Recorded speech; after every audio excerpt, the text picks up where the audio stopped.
বাচ্চা মেয়ে পচে পড়ে আছে। কেন জানেন? অনেক বছর আগে এক মেয়ে এক ছেলেকে খুব ভালোবাসতো। তারা দুজন দুজনকে বিয়ে করবে ঠিক করে।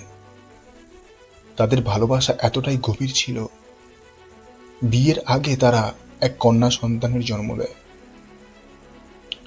এই ঘটনা যাতে কেউ জানতে না পারে, ওরা দুজন প্ল্যান করে ওই বাচ্চা মেয়েকে কোথাও ফেলে দেবে।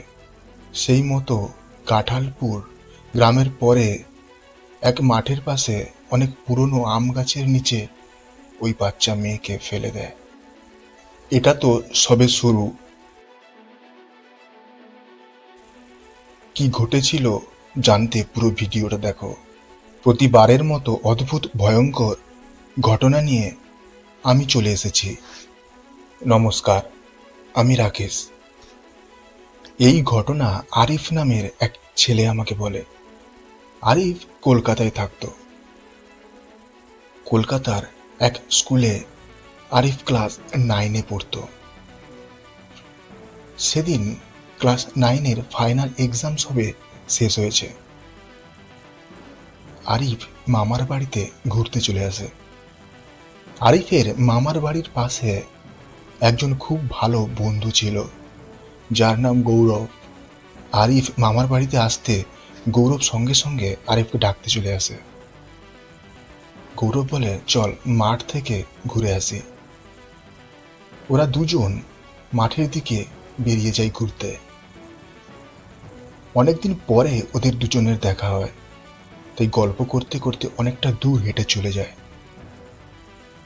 এবং হাঁটতে হাঁটতে ওরা দুজন সেই পুরনো আম গাছের কাছে চলে আসে। তখন গৌরব আরিফকে বলছে, আরে জানিস, এই আম গাছে গ্রামের কেউ আসে না। তখন আরিফ বলছে, কেন আসে না? গৌরব বলছে, এই আম গাছে ভূত থাকে। আরিফ বুঝতে পারছে না গৌরব কি বলতে চাইছে। তখন আরিফ গৌরবকে বলছে, তুই কি বলতে চাইছিস একটু খুলে বল। তখন গৌরব আরিফকে বলছে, অনেক বছর আগে এক মেয়ে এক ছেলেকে খুব ভালোবাসতো। তাদের মধ্যে বিয়ে হবে ঠিক হয়ে যায়, কিন্তু তাদের ভালোবাসা এতটাই গভীর ছিল, বিয়ের আগে তারা এক কন্যা সন্তানের জন্ম দেয়। এই ঘটনা যাতে আর কেউ জানতে না পারে, ওরা দুজন এই আম গাছের কাছে বাচ্চা মেয়েকে ফেলে চলে যায়। এই আম গাছের কাছে আগে থেকেও কেউ তেমন যাওয়া আসা করে না। অনেকদিন পর গ্রামের লোকেরা একটা পচা গন্ধ পায়। তারা আম গাছের কাছে এসে দেখে বাচ্চা মেয়ে পচে পড়ে আছে। আরিফের হৃৎপিণ্ড বেরিয়ে আসার মতো অবস্থা, মুখ থেকে কোনো কথা বের হচ্ছে না। আরিফ তখন গৌরবকে বলছে, চল আমরা পালিয়ে যাই। ওরা যখন গল্প করছিল, রাত তখন অনেক হয়ে গেছে। ওরা পালিয়ে আসবে সেই সময় আম গাছ থেকে খটখট করে একটা আওয়াজ হতে থাকে, এবং কিছুক্ষণ পর আম গাছের উপর থেকে একটা বাচ্চা মেয়ের কান্নার আওয়াজ শুনতে পায়। চারদিক যেহেতু অন্ধকার, ওরা সেই অন্ধকারে কাউকে দেখতেও পাচ্ছে না।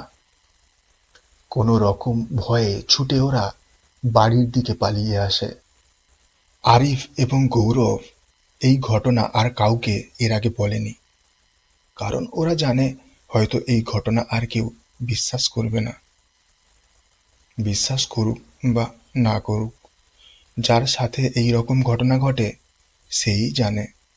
কিন্তু সবসময় একটা কথা মনে রাখবে, কেউ যখন কষ্টে থাকে এবং তুমি সেই সময় চুপ থাকো, কেউ তোমার কাছ থেকে যখন সাহায্য চায় তুমি সেই সময়ও চুপ থাকো, দেখবে এই নীরবতা একদিন তোমাকে তাড়া করবে।